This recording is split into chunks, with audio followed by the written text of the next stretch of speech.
their expression on their conscience and engagement with civic issues that are happening right now in this country.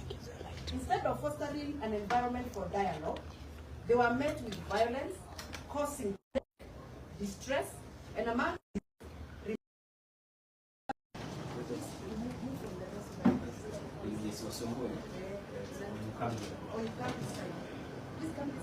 Thank you.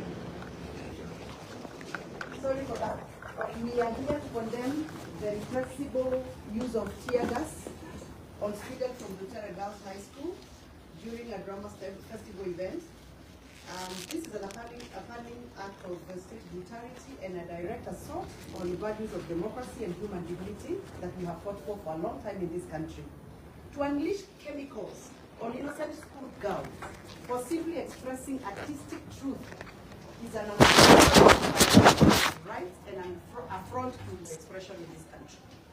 This act is even as an act of repression. It is an unprovoked attack on most of our nation. This attack occurred while the students were performing a politically charged piece, rightfully so, as a right of their expression on their conscience and engagement with civic issues that are happening right now in this country. Instead of fostering an environment for dialogue, they were met with violence, causing distress, and among remember, these are vulnerable members of our society. It is a violation of their basic rights and unforgivable betrayal of our shared values as a nation. We therefore call for immediate accountability. Those responsible for this disgraceful act must face justice. Silence in the face of this atrocity is a sign of complicity, and we cannot afford to remain passive when these extreme violations are happening to our children. Kenya must choose between tyranny and liberty. Finally, we stand firm in belief that the measure of our democracy lies on how we protect our children, our young people, and the productive age of this republic. We must act now to safeguard their rights and ensure that such brutality is never repeated again. I want my colleague to also continue with the statement. Thank you. I think first of all to note that Senator Malala is an accomplished playwright, and he has been doing this for very many schools since his days in the university. And I think what we saw happening in Nakuru last night and this morning is actually the lowest that the state agencies can go to as far as violation of the different freedoms and rights that are enshrined in the Constitution is concerned. If you read Articles 32 all the way to 38, you can actually see the freedom of association, the freedom of speech, the freedom of movement for Senator Malala has been curtailed unlawfully, since last night. It's also a violation of Article 43, where he has been forcefully arrested and unlawfully detained up to this afternoon. And this is further cements the ongoing negative credentials of the government as a government that is intolerant to its critics, as a government that will go out of way, even if it means violating the rights of children to prop itself up. And to me, this is an extension of the abductions that we saw. This is an extension of the Gen Z crackdown. Now we have taken it a level lower to innocent children, to dignify the members of our parliament. And I think as parliamentarians, we are here to say this must stop. Let us leave our children out of this. Let us leave our children out of our politics. Let our children express themselves. They know their rights. And it is just important that we give them an opportunity. And whoever they want to guide them to express those rights, it is within their right. If they want Senator Malala as their director, he is a Kenyan. There is nothing unlawful that he was doing.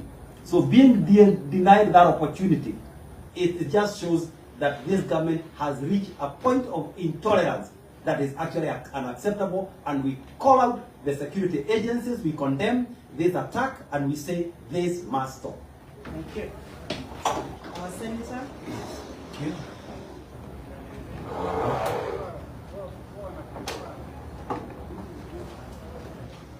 Thank you very much. I also join my colleagues here in condemning what happened in Nakuru, where children were tear gassed, and one Senator Cleophas Malala arrested despite having a court order. What I can say is that when President William Ruto was trying to demean those who were demonstrating in Nairobi or other parts of the country, he challenged them to bring along their children. He told them, why are you demonstrating without the children? Now the parents heard, the children heard, and the children are now speaking. And since they cannot come to the streets by their own, through the artistic means, they are now able to communicate, to talk about this government. And you know, these children should speak about this government from morning to the evening, because it is the cause of their misery. Poor education, poor sanitization, poor health, everything that would actually, protect their future is being curtailed by this government. But the question we are asking is this: if lawyers can be allowed to practice law when they become politicians, if musicians can be allowed to sing when they become politicians, why curtail Malala, who is a playwright, not to write what he was doing before? All we are telling President William Ruto, please, we know this is an extension. After harassing our children in the streets, you have now gone for them in their classrooms, which you are supposed to be building, you are supposed to be paying their teachers, but you are now harassing these children. What we are saying is that we are not going to keep quiet, and we are going to raise our voices. And very soon, if he does not desist, we are now going to tell our children, now it's for you now to speak for this country. It is your future. You know, we will hold their hands and tell them wherever they are to speak and condemn anything, anyone they see is trying to steal their future. So I join my honorable members here, and actually, on the issue of harassing Malala, we know why he's being harassed. It's because Malala is one of the people who are speaking the truth, who are fighting for accountability, who are seen as criticizing the government. If it was one person from the side of William Ruto, probably they would not have harassed him. But I want, as I conclude, to ask William Ruto one question. If you're okay when the children recite poems calling you and Kowili, if you're okay when the kids recite poems calling you and Kowili wa mikate, also be okay when they call you and Kowili wa maumivu. Be okay with that. Do not harass our children, do not harass Kenyans, and do not harass those who are criticizing you. Thank you. Thank you very much. I know some of you had asked me to speak like a mother, and I will, because we have seen very serious, intentional initiative by the government to curtail the freedom of expression and the freedom of association. I believe that Senator Marara is a son and a daughter and a father of many. He went through the university. He got schooled so that he can do what he's doing.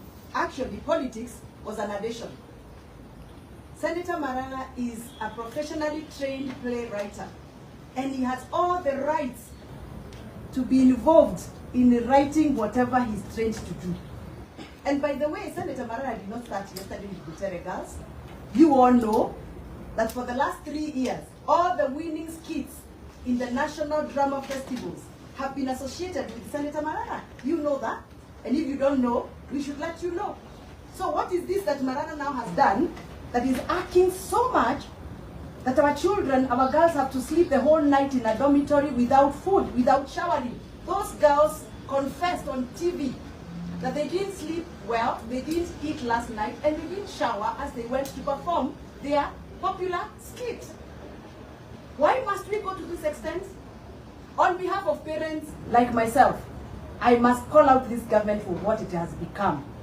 A violator of the constitution by which they swore to protect. You have violated the rights of those children, the rights of the playwright, the rights of teachers. You have intimidated teachers. And this is not going to be acceptable. We have seen you even throw tear gas into the bus this morning when the girls were leaving. I salute those wonderful girls who are going to be like Kadhoni wa Mushomba in future. Well done, my girls. You must express yourself. We also are a product of what we did when we were in schools. We participated in those drama festivals. I remember when I was in school, we used to have a skit we used to call the government inspector. A book, a playwright that was written by the Nikolai Gogol, the government inspector. We played that skit, and that's why we are here today. So those girls must be encouraged. They must not be suppressed, but they must be encouraged. They are doing the right thing. And I salute those girls who went on stage this morning and refused to be intimidated. And they sang the national anthem, and they walked out of the stage. Well done, my girls. Well done. Don't buy fear. This is not the regime that we bargained for, and we must call them for what they have become. Now, going forward, we are not going to allow the police to use tear gas, which they buy through our own sweat, through taxpayers' money, to intimidate our children, either in the streets, in schools, or in universities. And this must stop, and stop with an exclamation, because we are not going to sit pretty and watch the government take over the rights of our young Kenyans. Thank you very much. Thank you. Hakuna maswali? I think we don't have questions because we are probably...